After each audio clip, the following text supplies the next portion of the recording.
O Edição Extra conversou com JB Medeiros, repórter e crítico de música, sobre sua carreira, afinidades musicais, família e muito mais.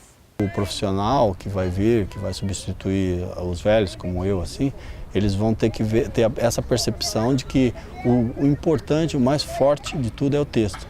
É a originalidade do texto, é o que você consegue capturar e traduzir melhor que todo mundo. E vai continuar sendo assim. Embora todo mundo hoje possa dizer que odiou o seu texto, de forma muito mais automática. Pau em você, imediatamente.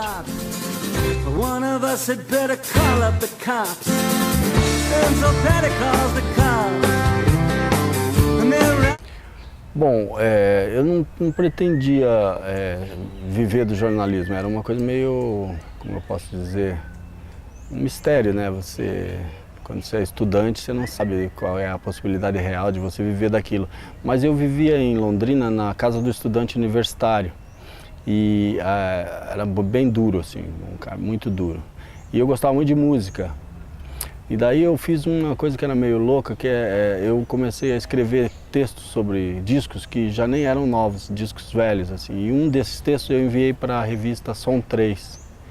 Que é uma revista, era a principal revista de música naquela época, que era editada pelo Maurício Kubrusli, hoje ele é repórter da Globo. E aí o Maurício me ligou lá na casa do estudante universitário e me ofereceu um emprego de crítico de música. Na época eu tinha, sei lá, 22 anos e para mim aquilo foi fantástico. Falei, mas eu não tenho discos, eu não tenho nem como comprar. Ele falou, não tem problema, eu mando para você uma caixa toda semana e tal. Aí eu saquei que dava para ganhar uma grana vivendo de jornalismo. Aí eu acabei me profissionalizando muito cedo. Acho que no segundo ano de jornalismo eu já trabalhava também, escrevia para outras publicações, fazia um programa de rádio e tal. Então foi uma coisa meio natural. Comecei na faculdade nos anos 80, em 1982 eu entrei na faculdade. Era uma época, 82 exatamente, era o ano em que estava explodindo o rock nacional. O rock nacional, obviamente, tinha uma pré-história do rock nacional, tinha Raul Seixas, tinha Mutantes, tinha Rita Lee e tal. Mas a New Wave inglesa influenciou muitas bandas brasileiras a fazer música. Então você ligava o rádio, tinha Paralamas, tinha Kid de Abelha, tinha Titãs, tinha Ira, tinha muita coisa. Foi um boom, assim, uma coisa inacreditável pra gente na época. De repente passou a existir o rock nacional. Entendeu? Mesmo você vê, o primeiro Rock in Rio já tinha lá 85, já tinha lá Paralamas tocando para 100 mil pessoas, uma coisa, você falou, nossa, era um fenômeno novo, no Brasil a gente nunca tinha visto isso.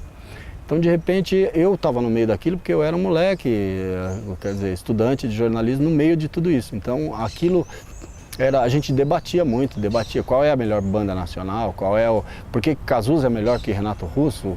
Renato Russo é um chato, mas é brilhante, sei lá, essas coisas, essas discussões todas foram muito presentes ali naquela época. Então a gente começou a se interessar também pelas coisas que influenciavam esses caras, né? Sei lá, Police influenciava Paralamas do Sucesso, então quem é Police? Então vamos ouvir Police. Então foi um tipo de educação sentimental, assim, de uma geração muito natural. Aconteceu um boom, uma coisa, parecia uma avalanche, assim.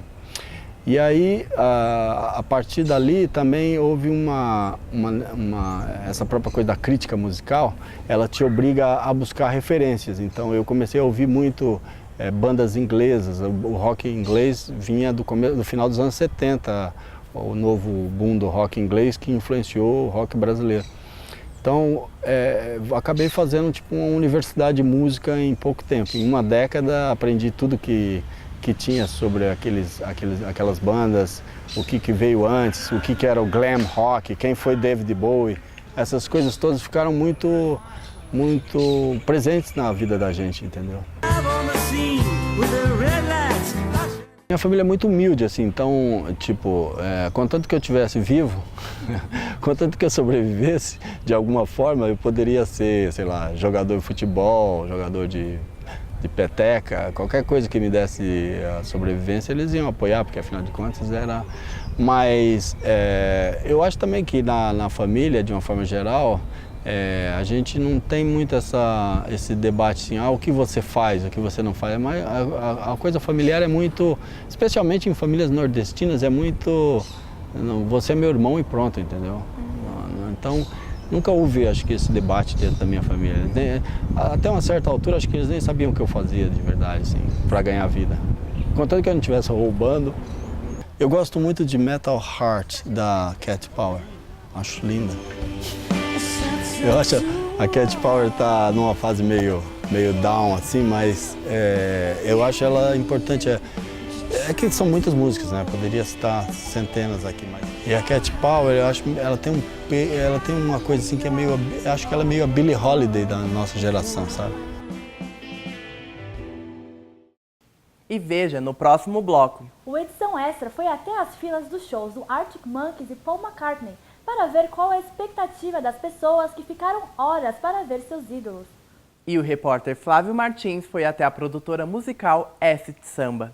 Não saia daí, a gente volta já!